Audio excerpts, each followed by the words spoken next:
Hello everyone. आप सब कैसे हैं? मैं उम्मीद करता हूं कि बहुत अच्छे होंगे आप और अपनी पढ़ाई को बहुत अच्छे से कर रहे होंगे। मैं आकाश कुमार बढ़ाना आईसीटी वर्चुअल क्लासरूम में आपका बहुत बहुत स्वागत करता हूं मेरे प्यारे बच्चों। जैसा आपको पता है कि बेसिकली 10th क्लास है हमारी। इकोनॉमिक्स हम लोग देख रहे हैं, चैप्टर नंबर 2 किया, जिसमें हम लोग आपका बात करने वाले हैं। आपको पता होना चाहिए सबसे पहले चैप्टर नंबर 2 में अगर आप लोग पढ़ोगे तो एग्रीकल्चर के हमको कुछ सेक्टर दिखाए गए हैं। क्या दिए गए हैं? एग्रीकल्चर के कुछ आपके सेक्टर। उन सेक्टर को हम लोगों ने बेसिकली आपका 3 पार्ट में क्लासिफिकेशन किया है। क्लियर है?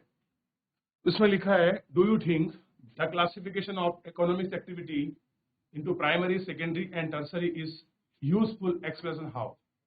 कहने का मतलब है जो हमने भारतीय अर्थव्यवस्था को 3 क्षेत्रों में जो आपका डिवाइड किया है, आप उसको कैसे यूज करते हैं, कैसे उसको एक्सप्लेन करते हैं। सबसे पहले तो आपको तीनों क्षेत्र पता होना चाहिए, प्राइमरी, सेकेंडरी और टर्सरी। तो तीनों क्षेत्र क्या हैं? सबसे पहले आपके सामने हैं और ये सारी चीजें आपको बहुत अच्छे से आपको पता। क्लियर है? देख लिया आप लोगों ने? ठीक। तो आप इसको देखेंगे, the classification of economic activities in a primary, secondary and tertiary use to its help to classification the different occupations that are take up the people of the country and how much each sector contribution to the growth of country. It is also important because it help accessing and that the sector the most of the GDP and which sector he has a score to employ more people, increase the national income। यानी कि कुल मिलाकर अब आप बात देखोगे तो प्रत्येक क्षेत्र, चाहे वो आपका टर्सरी का हो, प्राइमरी का हो, सेकेंडरी का हो, हमने इसको 3 पार्ट में अब आपका अपना क्लासिफिकेशन किया है। और ये किसी न किसी रूप में भारतीय अर्थव्यवस्था में, भारत की जीडीपी में, नेशनल इनकम में और लोगों को रोजगार देने में और उनकी इनकम बढ़ाने में आपका सहायक है। तो जिन बच्चों को कॉपी करना है वो आपका कॉपी कर सकते हैं। लिख लीजिए।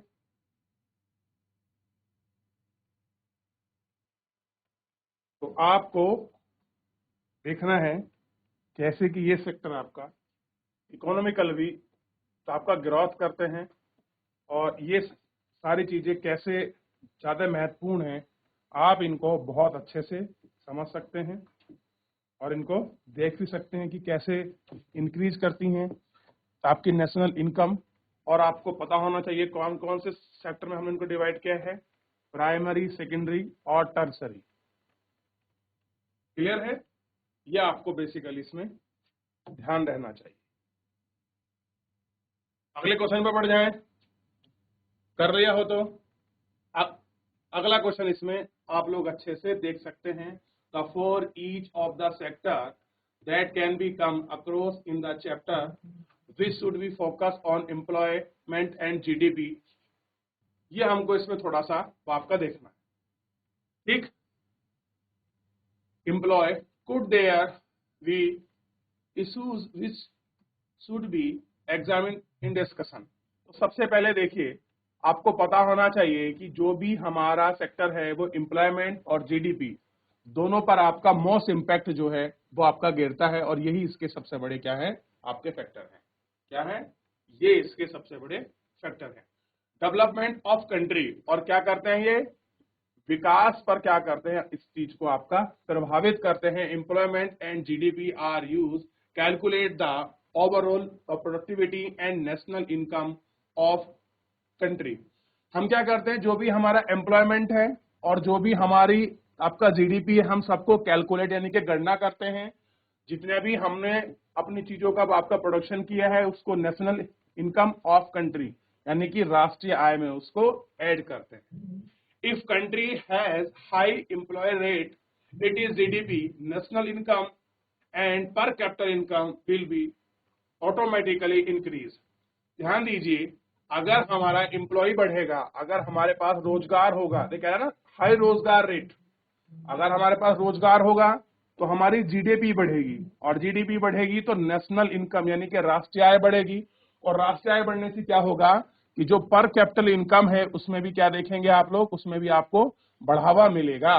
क्लियर है? और ऑटोमेटिकली हमारे पास क्या हो जाएगा, पर कैपिटल इनकम यानी कि प्रति व्यक्ति आय जो है वो भी हाईएस्ट हो जाएगी।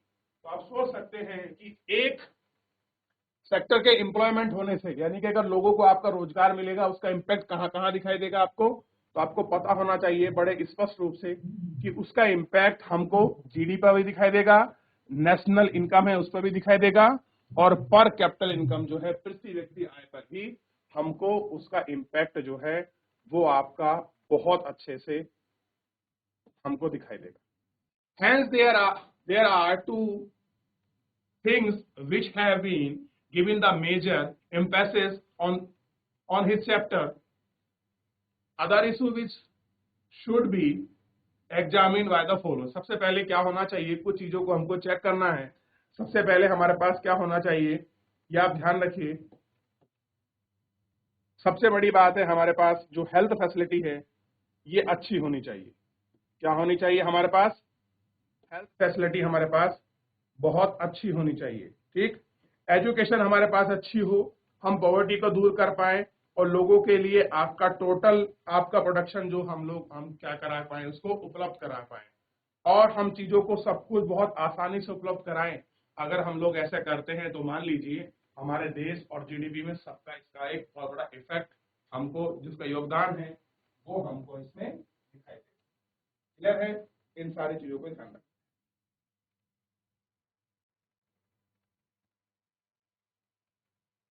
तो आपको नेशनल इनकम, पर कैपिटल इनकम और जीडीपी के बीच जो आपका डिफरेंसेस है, ये सारी चीजें आपको बड़े अच्छे से स्पष्ट हो गई। चलिए आगे देखिए थोड़ा सा इसमें, और हम लोग इसमें बात करते हैं, make a long list of the all kinds of work that you have adults around of you doing for a living in the what kind of classification, explain your choice। तो सबसे पहले हमको क्या करना है कि जितने भी आपकी हमारी लिस्ट है वर्क के आधार पर हमको एडल्ट्स में हमको उनको अपना क्लासिफिकेशन करना है। तो इसको देखिए, the activities perform by the human being for are living are classification into their sector, primary, secondary and tertiary. When he see people around us, we can classification their employment sector and other classification activities like cleaning, agriculture, selling vegetable and exploitation of the primary sector. Manufacture our goods is the explain of the secondary sector. Teaching, making, banking, transportation are the explain of the आपका tertiary क्षेत्र। समझ आना चाहिए कि हम कैसे, हम कार्य के आधार पर हम कैसे उनको क्लासिफिकेशन करते हैं। तो सबसे पहले आप देखिए, हम अगर बात करें इसमें आपका प्राइमरी एक्टिविटी की, कि हमारे प्राइमरी एक्टिविटी के सेक्टर कौन कौन से हैं, तो ध्यान दीजिए। सबसे पहले आप इसमें देखिए एग्रीकल्चर प्राइमरी एक्टिविटी का पार्ट है। सेलिंग जो है आपका वेजिटेबल जो है ये आपका टर्सरी में हो जाएगा। ठीक, ये इसका पार्ट है। जो माइनिंग करते हैं, जो हम लोग आपका खनन करते हैं, वो खनन भी आपका क्या है, प्राइमरी एक्टिविटी का ही पार्ट है। क्लियर है। अगर मैं दूसरा बात करूं कि आपका मैन्युफैक्चरिंग जो है, जो गुड्स हैं, जो कोई हम वस्तु बनाते हैं, मैन्युफैक्चरिंग गुड्स हम लोग करते हैं, वो किसका पार्ट है, तो आपको पता होना चाहिए। अगर हम किसी चीज का भी निर्माण कर रहे हैं, कोई भी आपका प्रोडक्शन कर रहे हैं, वो चीजें किस में काउंट होती हैं, वो आपका सेकेंडरी एक्टिविटी में, द्वितीयक क्षेत्र में काम करते हैं, जिसको हम बोलते हैं मैन्युफैक्चरिंग, यानी कि बी निर्माण क्षेत्र। अगर मैं आपकी बात करूं तो बी निर्माण क्षेत्र के अंतर्गत इनको काउंट करते हैं। अब देखिए, चाहे आपका टीचिंग है, मीनिंग है, बैंकिंग है, ट्रांसपोर्टेशन है, हॉस्पिटल है, स्कूल है, इन सबको हम कहाँ लेते हैं, आपका टर्सरी जो आपका सेक्टर है इसमें हम लोग काउंट करते हैं। क्लियर है। तो ये सब किसके ऊपर डिपेंड करता है, जो हमारी एक्टिविटी है और ह्यूमन बीइंग जो आपका लिविंग है, इन सब के ऊपर। और बेसिकली हमारा जो अपना पूरा कार्य है वो 3 क्षेत्र में बटा हुआ है, बेसिकली 3 सेक्टर्स। कौन सा, प्राइमरी सेक्टर, सेकेंडरी सेक्टर और टर्सरी क्षेत्र। आप देखोगे भारतीय अर्थव्यवस्था को हम लोग बेसिकली 3 पार्ट में बांटते हैं, जो आपके मेजर पार्ट हैं। इन मेजर पार्ट में भी हमने अब 4th क्वाड्रेंट को भी ऐड किया है, हम आपका चतुर्थ और कहीं कहीं आपको 5th को भी ले रहे हैं। लेकिन बेसिकली जितनी भी हमारी इकोनॉमिक्स में, यानी भारतीय अर्थव्यवस्था में जितनी भी एक्टिविटी होती हैं, हम उनको मेजर रूप से आपका 3 पार्ट में डिवाइड करते हैं, प्राइमरी, सेकेंडरी और टर्सरी। तो इसको देख लीजिए, फिर हम लोग इसमें आगे बढ़ेंगे।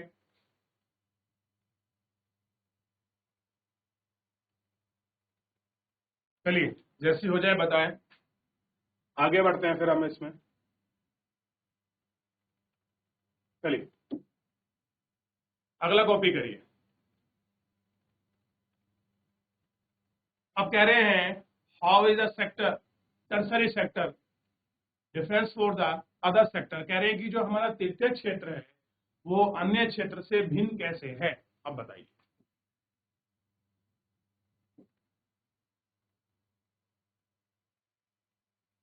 Illustrate with as a few explanation, और हमको क्या करना है, कुछ एग्जाम्पल देकर आपको समझाना है। सबसे पहले आप मुझे बताइए कि आपकी इस पूरे क्वेश्चन को छोड़ दीजिए, मैं सिंपल इसको एक्सप्लेन करता हूं और बहुत अच्छे से आपको समझ भी आएगा। ठीक है, ये आपको ध्यान देना है। सबसे पहले आप मुझे ये बताइए बच्चों, प्राइमरी जो हमारा बाप का सेक्टर हो गया, प्राइमरी आपका सेक्टर के अंदर हम किन चीजों को ऐड करते हैं, तो हम बेसिकली ऐड करते हैं एग्रीकल्चर बेस, खनन हमारा हो गया, फिशरीज हो गया, पशुपालन हो गया, एनिमल हस्बेंड्री जिसको बोलते हैं, ये सब चीजें किस में इंक्लूडेड है, आपका प्राइमरी। सेकेंडरी में क्या आते हैं, मान लीजिए अगर हम लोग जैसे दूध है, ये दूध किस क्षेत्र का पार्ट है, प्राइमरी का। सेकेंडरी में क्या होगा, अगर हम दूध से आइसक्रीम बना दें तो ये किसका पार्ट हो गया, आपका सेकेंडरी का, क्योंकि कुछ मैन्युफैक्चरिंग हुई। क्लियर है। और अगर उसी आइसक्रीम को अगर हम किसी शॉप से किसी रेडी से बेचते हैं तो वो किसका पार्ट हो गया, आपका टर्सरी सेक्टर का पार्ट हो गया। जैसे आपके स्कूल हैं, ये किसके पार्ट हैं, आपके तृतीय क्षेत्र के। सर्विस सेक्टर प्रोवाइडर होता है बेसिकली आपका टर्सरी क्षेत्र, आपका तृतीय जो आपका क्षेत्र है। अब आप देख लीजिए, मैं आपको पढ़ा रहा हूं, मैं आपसे पूछूं कि मैं कौन से आपका सेक्टर का भाग हूं इकोनॉमिक्स में, तो आप सिंपल कहेंगे आप सर आप टर्सरी सेक्टर का भाग। स्कूल, हॉस्पिटल, कॉलेजेस, क्लियर है, और बड़ी बड़ी आपकी building, hotel, mall, shopping mall, आपके बैंकिंग, आपका आपका ट्रांसपोर्टेशन, आपकी कार, आपकी बाइक, ये सब किसके पार्ट हैं, ये सब आपके टर्सरी के पार्ट हैं। तो लिख रहे हैं there are activities that help the development of the primary and secondary sector are called tertiary activities। Clear है, क्लियर है, यह आपको थोड़ा सा समझ आना चाहिए। तो हम क्या कहेंगे, उसको टर्सरी क्षेत्र कहेंगे। कितने बच्चों ने प्राइमरी, सेकेंडरी और टर्सरी के बारे में पढ़ा है, हाथ खड़ा करें एक बार। इकोनॉमिक्स में सेकंड चैप्टर है आपका भारतीय अर्थव्यवस्था के क्षेत्र, अगर आप हिंदी में देखोगे sector of economics.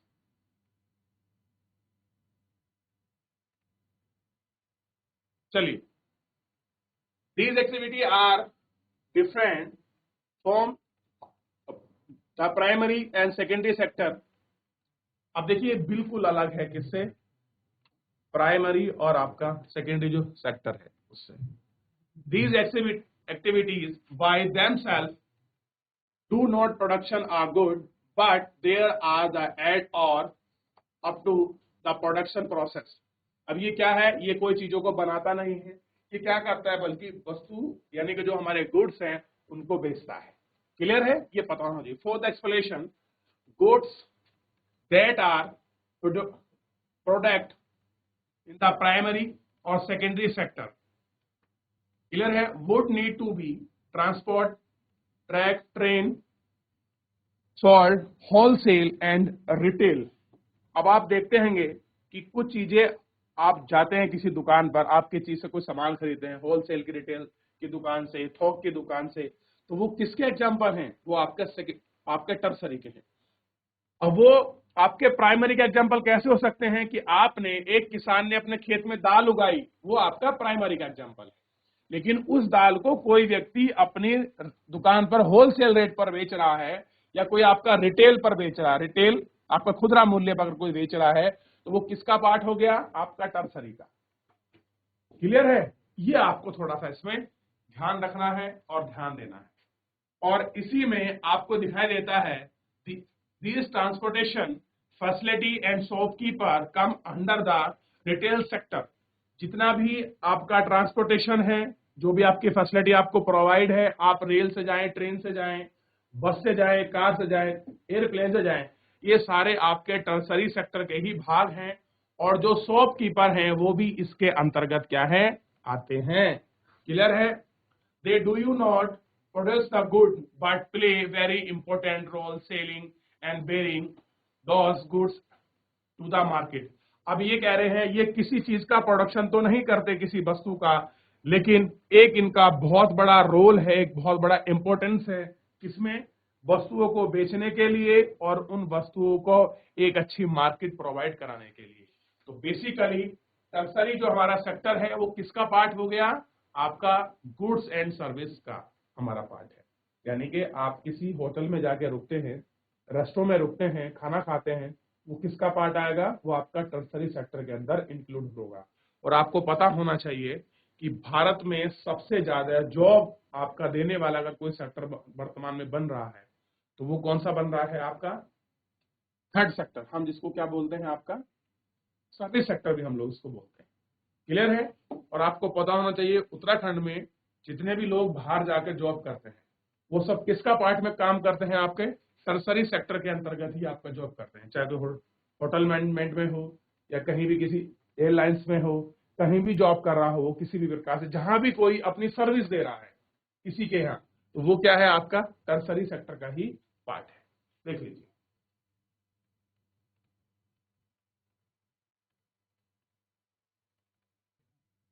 GIC Bandiya, good morning sir. Priya. ठीक है प्रिया। प्रिया कौन से क्लास के हैं आप? 10th। 10th का। तो अभी जो हमारी क्लासेस हैं मैं आपको बता दूं, थोड़ा सा कंफ्यूजन आपको हो रहा होगा, जिन बच्चों की कंपार्टमेंट है बेसिकली उनके लिए हम लोग आपका पढ़ा रहे हैं। ठीक है? ये वाली क्लास जो चल रही फिलहाल अभी ये आपका 10 तारीख तक है, मतलब 7-8 तक और है अभी आपको, सैटरडे संडे तक। इसलिए मैं आपको बताना चाह रहा हूँ कि बहुत सारे बच्चे थोड़ा सा कंफ्यूज हो रहे हैं, तो आप लोगों को बिल्कुल भी कंफ्यूज नहीं होना है। अभी जो बच्चे आपके जिनकी कंपार्टमेंट है सब्जेक्ट में, और सब्जेक्ट तो हम लोग पढ़ा चुके हैं, इसमें कुछ आपके मेन जो आपके चैप्टर है हम लोग उनको पढ़ा रहे हैं। ठीक है? तो आप बस बैठ के सुनिए, Yes, sir. देखिए, जब आपको मैं पढ़ाऊंगा तो सारी चीजें में ऐसे ही और बहुत अच्छे से पढ़ूंगा। क्लियर है? आपको कंफ्यूजन Yes, sir. इसलिए मैंने आपको। ठीक है, बैठ जाइए बेटे, बहुत बहुत धन्यवाद। चलिए, इसको देख चुके थे, अगले क्वेश्चन की तरफ हम लोग आगे बढ़ते हैं। अब देखिए, थोड़ा सा आपको इस क्वेश्चन को ध्यान देना है। चलिए एक बार पढ़िए और समझिए कि क्या कह रहा है क्वेश्चन, फिर हम लोग इस पर आपका बात करते हैं। हमको क्या करना है, बेसिकली इसमें अंतर बताना है ओपन एम्प्लॉयमेंट में एंड डिस्कस आपका एम्प्लॉयमेंट में। क्लियर है? देखिए, खुला रोजगार किसको कहते हैं आप, और आपके अनुसार क्या है। ठीक, अब देखिए, रोजगार के भी अगर आप लोग तरीके देखें तो आपको समझ आएगा कि आप लोग कौन से सेक्टर में काम कर रहे हैं। आप प्राइमरी में कर रहे हैं, आप सेकेंडरी में कर रहे हैं, आप टर्सरी में कर रहे हैं, कौन से सेक्टर में आप काम कर रहे हैं। फिर उसमें भी हमारे पास दो आपके प्रकार के आपके वर्क होते हैं। एक होते हैं जो हमारी स्किलफुल आपका लेबर होती है, जिसको हम बोलते हैं कुशल श्रमिक। एक होती है नॉन स्किलफुल। स्किलफुल का मतलब समझिए, अगर कोई व्यक्ति इंजीनियर है तो आप क्या कहेंगे, वो कैसा है, स्किलफुल है, उसके पास कुछ कौशल है, कुछ ज्ञान है, वो किस चीजों को आपके बना सकता है, किस चीजों से कुछ काम कर सकता है, किसी मशीनरी को आपका मैन्युफैक्चर कर सकता है। लेकिन एक ऐसा व्यक्ति है जो आपका पढ़ा लिखा नहीं है, वो केवल किसमें काम करेगा, आपका वो केवल आपका वर्क लेबर में ही काम करेगा। तो ध्यान रखिए, आदमी का पढ़ा लिखा होना यानी कि लेबर का पढ़ा लिखा होना इस चीज पे डिपेंड करता है कि आपकी इनकम कितनी होगी। क्लियर है? इसीलिए आपके घर वाले आपको पढ़ने भेजते हैं स्कूल के लिए कि आप पढ़ लें तो अपने जीवन में कुछ ना कुछ अच्छा कर पाएंगे, और अच्छा कर पाएंगे तो आप किसी अच्छी जॉब पर पहुंचेंगे, और अच्छी जॉब अगर आप पा लेते हैं तो आपकी इनकम बढ़ेगी, और इनकम बढ़ेगी तो नेशनल इनकम बढ़ेगी, और नेशनल इनकम बढ़ेगी तो हमारी जीडीपी बढ़ेगी, और अगर हमारी आपका जीडीपी बढ़ेगी तो पर कैपिटल इनकम बढ़ेगी। क्लियर है? यही बात मैं आपको एक पिछले आपके चैप्टर में भी, सॉरी जो क्वेश्चन है इसमें मैं आपको यही चीज एक्सप्लेन करके बता रहा हूं। क्लियर है ना? ये दिखाया था ना, हाईएस्ट एम्प्लॉयमेंट रेट जो होगा जीडीपी में, नेशनल इनकम में और पर कैपिटल इनकम में, ये बड़ा हेल्पफुल होता है, ऑटोमेटिकली इंक्रीज होती है, स्वतः ही बढ़ जाती है आपकी पर कैपिटल इनकम। क्लियर है? ये आपको ध्यान रखना। क्लियर है मेरे प्यारे बच्चों? तो समय फिलहाल आपका समाप्त हो रहा है, अगली कक्षाएं हैं जो आपकी कंटिन्यू चलेंगी। फिलहाल मेरे प्यारे बच्चों आज के लिए इतना ही, मिलते हैं नेक्स्ट लेक्चर में। धन्यवाद।